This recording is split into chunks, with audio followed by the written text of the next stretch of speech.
Directed by the perpetually ambitious Ang Lee, Gemini Man presents a deceptively simple high-concept premise, one that kicked around Hollywood in the fabled development hell for over 2 decades. The story centers on Henry Brogan, played by Will Smith, an aging government assassin who is, unequivocally, the best there has ever been. But the weight of his 72 kills has settled upon his soul like sediment. He is haunted, weary, and seeking an exit. As he attempts to step into retirement, he discovers a horrifying truth. His final mission was based on false intelligence, targeting an innocent man. This revelation makes him a liability to the very agency he served, the fictional Defense Intelligence Agency. This setup is pure, unadulterated 90s-era Jerry Bruckheimer. A rogue agent, a shadowy conspiracy, and a corrupt former mentor. In this case, the calculating Verris, played with a cold, paternal menace by Clive Owen. Verris unleashes the one asset capable of hunting Brogan, a perfect killer who can anticipate his every move, his every thought. The hunter is a younger, faster, and utterly ruthless version of Brogan himself. This is the film's central conceit. The ultimate enemy is the self. The asset, codenamed Junior, is Henry's own clone, a perfect genetic copy raised by Verris to be the perfect soldier, without the pain, the fear, or the regret that has begun to poison Henry's effectiveness. What follows is a globe-trotting game of cat and mouse, from the streets of Cartagena to the catacombs of Budapest, as Henry, aided by a fellow agent, and an old pilot friend, must flee and fight his own legacy, his own ghost. But the plot, in truth, is not the real story of Gemini Man. The script, which had been passed between countless directors and stars since 1997, feels like a relic. The dialogue is functional, the character arcs predictable, the conspiracy elements thin. The real protagonist of this film is not Will Smith, it is the technology. Ang Lee, following his previous technological experiment with Billy Lynn's long halftime walk, chose to shoot Gemini Man in an eye-watering 120 frames per second, in 4K resolution, and for native 3D. For over a century, the cinematic standard has been 24 FPS. This frame rate creates a gentle, dreamlike motion blur that we have been conditioned to associate with story. It is an illusion, a flicker. Lee's 120 FPS is an assault on that illusion. It is hyper-real. It eradicates motion blur, rendering every image with a stark, terrifying clarity. The effect is profoundly divisive. To its proponents, it is an immersive window, pulling the viewer into the action.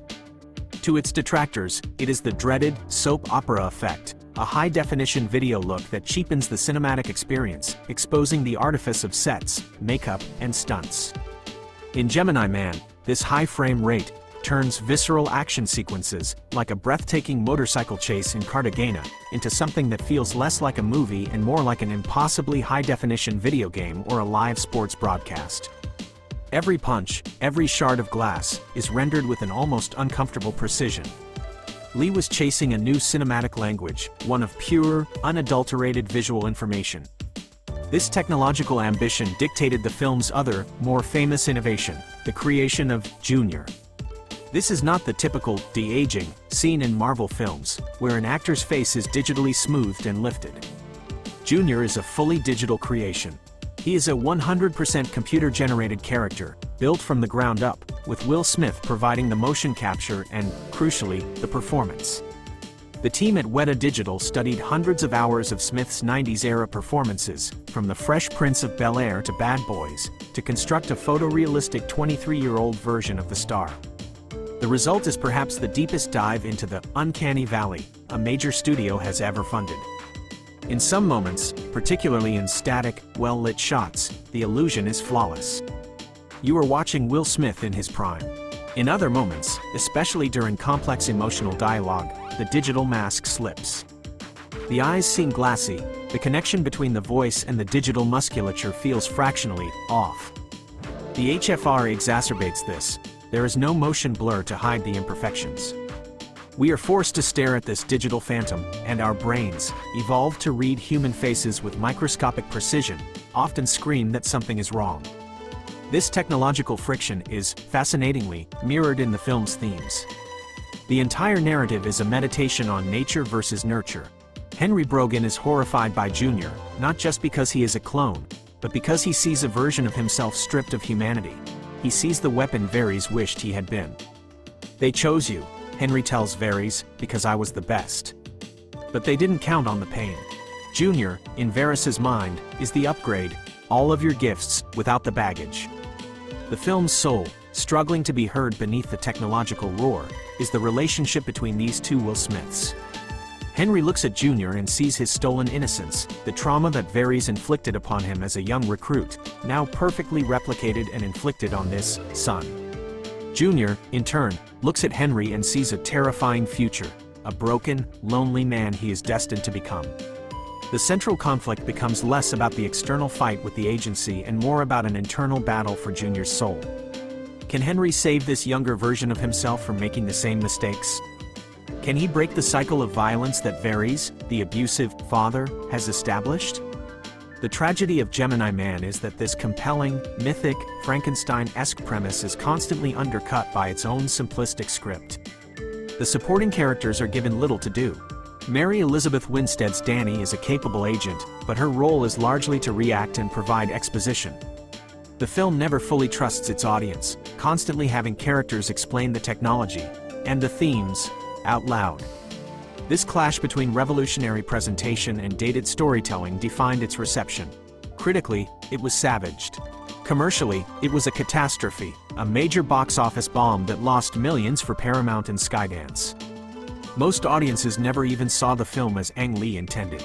The demanding 120 FPS 4K 3D format was only projectable in a tiny handful of theaters worldwide. The vast majority of viewers saw a compromised version, a standard 24 FPS version, or a 60 FPS version. The experiment failed because the infrastructure did not exist to support it. In the end, Gemini Man is a glorious, fascinating, and deeply flawed failure. It is a monument to an auteur's unwavering ambition, a director who truly believes that technology can unlock new forms of emotional expression. Ang Lee wasn't just trying to make a 90s action movie with a digital co-star. He was trying to force cinema to evolve. He wanted to use the clarity of HFR and the digital human to explore the soul. The film stands as a paradox. It is a technically groundbreaking artifact that felt artistically outdated the moment it was released. It pushed the boundaries of visual effects so far that it stumbled into an uncomfortable, artificial space. It is a story about a man haunted by his past, made by a director obsessed with the future, using a script that was already a relic. Gemini Man is not a good film in the traditional sense, but it is an essential one. It is a beautiful, expensive, and unsettling signpost on the road of cinematic history, pointing toward a digital future that we may not have been ready for, or may simply not want. It is a ghost in the machine, a digital echo of a once great star, and a warning about the difference between seeing everything and feeling something.